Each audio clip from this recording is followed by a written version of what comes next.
tertarik aku Mat sama ilmu putih itu Mat. Nggak boleh. Udah dibilang nggak boleh orang ini. Ilmu putih, ilmu hitam. Assalamualaikum. Salam. Jangan begal Mat. Tenang. Aku. Oh, Pak Ustadz. Oh, Alhamdulillah. Inilah Nah. hari pembenaran ini. Mat. Yang tak jelasin. Biar dijelasin. Pas. Mana komen? Pas. Lagi ada cara Pak RT? Iya, ini dari apa? Masya Allah. Pak Selamat. Ustadz. Nah, Afwan. Sambar Maaf. Propet. Sebelum sampean menyampaikan perihal kedatangan ke rumah kami ini, kami mau tanya nih. Apa nih Pak Selamat tiba-tiba nih? Jangan nangis kalau salah nanti ya. Karena kalau orang hitam nangis lucu. Sing gowo nrimo ya. Ya. Jadi gini Pak Ustadz. Kita dengar. Tadi kan si Mas Willy kayak dikejar perampok gitu dia kan. Begal. Begal. Nah, ya takut lah. Ya iyalah, Ini kan, Met. oh, nyawanya cuma satu. Iya. Tak bilang, Anakku kan. masih kecil lagi. Bagusan Mas Wil. Nah, Sampean itu belajar apa silat. Enggak. Nah, Silat apa ini? silat berantem biasa kan. Oke. Tapi karena badan dia udah kayak tempurung kura-kura terbalik. terbalik. Haha. Kan payah belajar silat kayak gini. Nah, iya lah, betul. Ya udah gini aja. Berarti Ada. bulan nggak? Sumo. Nah, gimana? Soalnya Pak Selamat. begal zaman sekarang kan modelnya kan udah pakai kelewang. Iyalah. Bacok, gitu kan nggak usah pisau. Iya. Bagusan latihan supaya tahan bacok. Ada solusinya, Met ya. Nah, ada di kampungku kiai-kiai gitu punya padepokan. Belajar. Belajar apa? Tadilah ilmu putih. Ya kan Ustaz, ilmu kan ada dua Ustaz. Ilmu Ya. hitam, ilmu putih. Betul, iya kata Ustaz. Ini anu. Dengar ya. Ajar nih, ai. Nah, Kalau terus ini belajar ilmu apa? Sama siapa? Kenapa cuma dua ilmunya? Ilmu banyak. Kenapa harus hitam putih? itu dia kan pembagi ilmu putih ada yang baik-baik, itulah Itu kan macam-macamnya. Kata lain, Nah. sebenarnya itu ilmu yang baik, ilmu yang buruk. Nah, Terus sampean bilang, kenapa ada yang baik, ada yang buruk? Ini kan lucu sampean ini. Belajar ilmu putih itu apa, Pak Belajar Selamat? apa? Apa Nah, belajarnya? Jadi belajarnya kata kawan-kawan ya, yang Ah. pernah belajar itu katanya dia ngamali jikir-jikir Nah, gitu. Sa. Islami dah, Ustaz. Selawat, Pasti. selawat. Wih, Al-Fatihah. kalau ini yang betul Oh lah. disuruh sholat kok ya kan. Nah, Nah nanti mungkin ada jin-jin muslim yang membantu kita. ada nanti kasih jimat-jimat juga, Emet ya. Ya, Pegangan. pegangan. Udah saya bilang tadi Ah. kepada orang ini Pak Ustadz. Itu nggak boleh di dalam agama Islam. Jadi kau tega nengok aku nanti dibegal orang? Iya. Kawan macam apa kau nih? Hah. Di Kau depan Bang bilang Rohim kawan gimana sama Bang aku. Rohim? Menurut Bang Rohim gimana ini?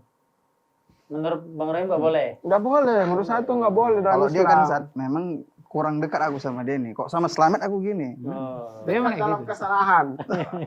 Kesalahan. Ya pertama gini, Pak Selamat, Pak Rohim ya, yang selalu berseteru ini selalu kalau jumpa ini kayaknya.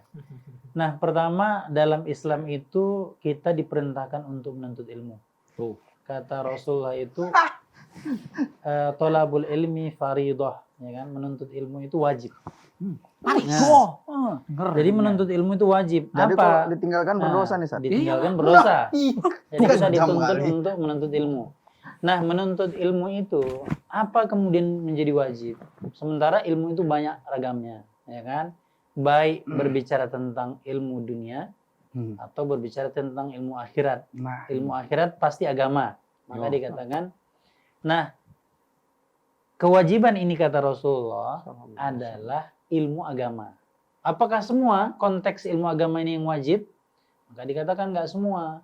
Yang wajib itu diketahui adalah perkara yang wajib atau perkara yang haram, yang tidak boleh, atau kesyirikan tidak boleh. Nah itu yang wajib kita ketahui. Nah perkara dunia, misalnya kedokteran, nggak mesti Pak Selamat wajib untuk belajar tentang ilmu kedokteran. Tapi perkara sholat wajib, sholat apa saja yang wajib, kemudian apa aja yang nggak boleh, nah itu harus diketahui dan itu harus dipelajari. Itu yang pertama, bahwasanya tidak diragukan menuntut ilmu itu wajib. Nah, kemudian konteks ilmu hitam dan ilmu putih. nah masuk dah. Berarti Masuk deh barang tuh. nah, ilmu hitam nggak ada yang ragu bahwasanya nggak boleh kan? Tol. Tol. Ya kan? Oke, ilmu hitam nggak ada yang meragukan bahwasanya nggak boleh secara mutlak. Apakah yang dibaca itu adalah mantra-mantra yang nggak jelas bunyinya, ya kan? dengan bahasa-bahasa tertentu, maka kita katakan mutlak nggak boleh. Oke, sekarang keraguannya adalah pada ilmu putih. Ilmunya Pak Slamet ini. Woi. Ya kan? Yang dibaca kemudian menggunakan selawat, menggunakan bacaan-bacaan ayat Al-Quran. Nah, ini Ustaz, bagai... Ustaz. Nah, Buka sedikit kupingnya. kalau kali ini Met, aduh. Putus. Kita dengar dulu penjelasan Ustaz. nah, mengenai ilmu putih juga, maka dikatakan para ulama tidak ada beda pendapat, ternyata juga tidak boleh. Tuh. Dengar itu. Dengar Ternyata itu, tidak nggak boleh. Slow, ini belum selesai. Masuk dalam kategori yang tidak diperbolehkan. Kita dengerin dulu Pak Ustaz. Karena nanti apa? biar kita bantah. Karena tidak ada pembedaan antara ilmu hitam dengan ilmu putih. Biarpun kata Pak Selamat, Ustadz kan kerjasama dengan jin muslim yang baik. Pertama perkara gaib itu kata Ibnu Qayyim, kita nggak tahu dia itu jin muslim atau enggak. Nah, tahu ente. Orang muslim saja, kadang-kadang kita anggap baik, rupanya dia melarikan uang kita. Ya kan? Itu jin, itu orang muslim, manusia. Nah, kerjasama itu bolehkah? Secara umum kata para ulama nggak boleh, karena ini membuka kemungkinan terjadi kesyirikan. Ustaz, boleh tak anuin Ustaz, masukin dalil. Lanjut. Ya. Innamal mu'minuna ikhwah. Artinya, Met. Sesungguhnya orang yang bermukmin itu Orang yang mukmin itu adalah bersaudara. Mastap, masuk dah. Ustaz, Iya. sama-sama beriman. Ustaz. Iya. Iya, Tolong tapi bener. tolong menolong dalam hal kebaikan, bukan hal Kan keburukan. baik. Nolong Ini aku dan beda. nanti kalau dibegal orang. Ya. Ayat yang dibacakan Pak Selamat benar, bahwasanya Nah, berarti setiap betul. orang itu bersaudara. Saudara pada golongannya. Jadi manusia dengan manusia, dia Jin sama tetap jin. saja jin saudara dalam artian bukan berarti kemudian kita tolong menolong sama jin. Karena gini, kata Ibnu Qayyim itu, ketika kita tolong menolong atau nasr atau nusrah dikatakan Ibnu Qayyim itu ada dua, ya kan? Bentuknya ada dua. Pertama, dia tolong menolong jin dengan jin. Pak Slamet misalnya Jin. selaku pemilik jin, maka kemudian menolong orang yang kemasukan Oh. atau orang yang ingin punya ilmu kebal, kemudian dia memberikan jin. Maka ini pertolongan ini bentuknya adalah syirik. Ya kan? Benar. Kenapa? Karena dia nggak tahu pertama, kata Ibnu Qayyim, pertama kita nggak tahu bahwasanya biarpun jinnya Islam, kita nggak tahu dia ini kadang-kadang namanya perkara gaib, kita nggak kelihatan sama dia. Satu, maka kita nggak boleh mempercayai sesuatu yang gaib, bekerja sama dengan yang gaib. Kata para ulama ini bentuk sad dan lidzari'ah. Sad dan lidzari'ah itu adalah menutup kemungkinan menjadi bersekutu kepada Allah. Itu yang pertama. Yang kedua, pernah Allah Subhanahu wa taala mengumpulkan segala jin dan setan. Kata Allah Subhanahu wa taala, wahai kalian setan dan jin, kalian ini sudah banyak menyesatkan manusia. Golongan manusia ini. Kemudian yang protes siapa? Bukan bangsa jin atau setan. Kemudian yang protes itu bangsa manusia. Wa qala awliya'uhum minal ins. Maka kata Allah, kemudian yang protes itu, yang ngomong itu adalah golongan dari manusia, mengatakan, sebagian dari manusia mengatakan, Rabbuna istamta'a ba'duna bi ba'din. Maka kemudian kami itu saling mengambil manfaat, ya Allah. Kami itu saling enjoy. Kami merasa mendapatkan manfaat, dia juga merasakan dapat manfaat. Kan kita merasa kebal, bisa hilang, bisa nggak kelihatan. Barang yang kemudian hilang bisa dibantu. Kan kita merasa nyaman, merasa enak. Mutualisme itu namanya. Nah, maka kemudian, maka kata golongan manusia ini mengatakan sesungguhnya kami saling mendapatkan kenikmatan. Dalam artian kami untung, dia untung. Untung dia apa? Kita kasih apa yang dibutuhkan. Apakah kemudian sesajian, kita kasih sesajian. Ataukah ayam, cuma motong ayam aja kok, ayam hitam, kita kasih ayam hitam. Itu yang kedua. Nah yang ketiga, terkait ilmu putih, kalau kita melihat contoh dikatakan Rasul itu wasujja ra'sahu. Ketika perang itu, Nabi Muhammad itu kepalanya itu pecah, berdarah. Gigi serinya putus. Itu menunjukkan nggak kebal. Dikatakan Umar bin Khattab wa ta'ana Abu Lu'luh al-Majusi. Umar bin Khattab itu ditusuk sampai berdarah leher, perut, dan di bawah pusatnya. Sehingga kemudian dia tidak kebal. Nah, kenapa kita katakan? Pertama, kan Ustadz ada kalangan para wali-wali itu kemudian jago dia. Nah. Iya. ya kan? Itu dia. Jago. Nah, jadi bagaimana membedakan antara mukjizat atau karomah atau maunah ataupun sihir? Kalau kita lihat pertama mukjizat itu yang dimiliki hanya para nabi dan rasul kan? Kita nggak bicara Benar itu. tuh. Maksud Nabi Kemudian- Ibrahim itu nggak mempan dibakar itu. Nah. Ya, Nabi Ibrahim dibakar nggak mempan dan yang lainnya, ya kan? Tongkat Nabi bisa Musa jadi ular. Nah, itu kan bicaranya konteks ini hanya pada nabi dan rasul. Kita nggak bicara itu. Kita bicara yang di bawahnya levelnya adalah aulia. Aulia itu orang yang dekat sama Allah. Nah, orang yang dekat dengan Allah kadang-kadang diberikan mukjizat. Contoh Khalid bin Walid bisa menyeberangi lautan dengan kudanya. Oh, kan jago. Umar bin Khattab ketika khutbah tahu bahwasanya pasukannya nggak berani nyerang. Kata Umar bin Khattab, serang. Sehingga pada jamaah heran, kenapa tiba-tiba Umar bin Khattab yang khutbah Jumat tiba-tiba bilang serang. Nah, menunjukkan kan ada ilmu seolah-olah.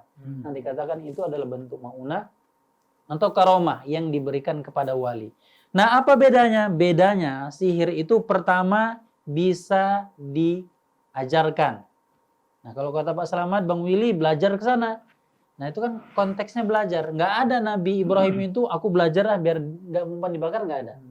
Ya kan? Khalid bin Walid kayak mana menyeberang, cara nyeberang agar bisa di lautan kudanya nggak tenggelam. Umar bin Khattab belajar nggak bisa. Nggak ada diajarkan. Setiap yang diajarkan pasti itu bentuk sihir. Itu yang pertama ciri-ciri. Ciri-ciri yang kedua, dikatakan sihir itu adalah bisa diulang. Nabi Musa, tongkat yang dilemparkan itu cukup satu kali. Nggak bisa dia pun nggak tahu. Sehingga kemudian kata Allah, wahai Musa, campakkan tongkatmu. Muhammad belah bulan. Oh, kemudian baru dibelah. Nabi Ibrahim, kemudian dia berdoa kepada Allah, ya Allah, kuni barda wa salama. Maka ya Allah, jadikanlah api ini dingin dan menjadi selamat. Maka kata para ulama, kalau dia nggak bilang selamat, maka sudah jadi es. Pada saat itu. Saking kedinginan. Nah, saking kedinginan. Maka dia kalau bisa diulang, oh aku mau kebalah, ambil pisau, ya kan? Orang kan menunjukkan seperti itu. Kalau dibacok nggak mempan, besok lagi tunjukkan, tengok sini, kemari. Ku bacok nggak mempan, berarti kan diulang dia. Nabi, orang-orang soleh nggak ada yang diulang. Kemudian bisa diajarkan, ku ajarkan dengan mahar ini, makan ini, atau bacaan tertentu, ritual, sehingga kemudian. Enggak, itu bentuknya ilmu putih atau ilmu hitam sama. Oh, Ustadz yang dibaca Al-Quran. Nah, perhatikan, ini setan. Setan itu, Setan itu, dengar sana, melamun pula tuh. setan itu Pak Slamet, ya kan? Mau tidur Dikatakan, contoh, kita ketika melafal bacaan atau membaca satu bacaan, kita nggak tahu bacaan itu benar atau salah, ya kan? Kenapa kemudian setan menjerumuskan? Contoh, kata Allah Subhanahu Wa Taala, wa kallamallahu Musa taklima, ya kan? Dalam ayat Al-Quran itu dikatakan Allah itu berbicara kepada Nabi Musa alaihissalam, ya kan? Wa kallamallahu, Allah yang berbicara kepada Nabi Musa. Tapi seandainya barisnya yang menjadi a, wa kallamallaha Musa taklima, maka mengatakan yang berbicara itu adalah Nabi Musa kepada Allah. Bisa diartikan bahwasanya Allah itu nggak bisa berbicara, Allah itu bisu. Itu barisnya bedanya antara u dengan a. Konon lagi kemudian kita lihat salawat atau surah-surah yang kemudian dipenggal-penggal, kemudian ditaruh raja-raja dan sebagainya, itu merusak dari makna dari Al-Quran. Biarpun sebagian itu ayat Al-Fatihah, sebagian itu selawat, tapi itu bentuk penghinaan terhadap kandungan makna Al-Quran itu dia. Dengar itu. Jadi nggak ada istilah ilmu putih dan ilmu hitam. Yang ada tuh kulit putih, kulit Jadi hitam. gimana lah solusinya nih Pak Ustadz? Tapi Ustadz belum siap. Oh iya, masih ada? Masih Oh, lah. slow, men. Ilmuku masih tinggi. Ya. Yakin. Nabi kan pernah juga dia ceramah gitu sama jin-jinnya kan, Hat. Ya. Dengar. Pernah. Nah makanya itu kata Ibnu Qayyim juga, Nabi Muhammad itu kan pernah mengajari para kaum jin, ya kan? Nah, Kaum jin, dan tidak pernah dalam sejarah Nabi Muhammad kan tahu bahwasanya di sana ada kaum, ya kan? Satu alam yang kemudian bisa diajak diskusi. Tapi nggak pernah dalam sejarah Rasulullah itu meminta bantu kepada jin. Nah, dengar Minta itu. tolong misalnya. Karena mereka orang-orang musyrik ini terlalu susah diajak didakwah nggak mau, jin kerjain mereka? Nggak ada. Dengar tuh. Jadi nggak ada. Dengar tuh. Ya. Kemudian mereka itu dikatakan Rasulullah tidak pernah sama sekali minta bantu kepada jin. Nah itu dia Pak Selamat. Jadi nggak ada antara ilmu putih ataupun ilmu hitam. Pikiran 3 sampai kali. Jadi gagal maning lagi kita nih, Met. Ya. Nah bagaimana kalau kita mau keluar biar nggak begal dan sebagainya? Baca Nih, doa. kata Rasulullah itu, kalau kita keluar itu, maka ada yang pegang jam. Coba lihat. Lihat detiknya. Saya mau baca doa. Ya kan? Sekarang saya mulai. Diperhatikan berapa detik dia yang saya baca. Kata Rasulullah itu kalau keluar rumah, kita menyebutkan Bismillahi tawakkaltu 'alallah la haula wala quwata illa billah. Berapa detik? 5 detik. 5 detik. Tengok perhatikan 5 detik manfaatnya dari zikir ini. Kata Rasulullah itu ada 3. Salah satunya dikatakan dia adalah lahuditum, maka kita tidak akan tersesat. Ketika kita baca itu, keluar rumah baca itu, maka yang pertama tidak akan tersesat. Kalau cari jalan, nggak akan tersesat. Ada orang menyesatkan, kadang-kadang kan ada jin yang suka menyesatkan. Kita muter, nggak dapat juga. Itu dikatakan ada jin yang suka menyesatkan jalan.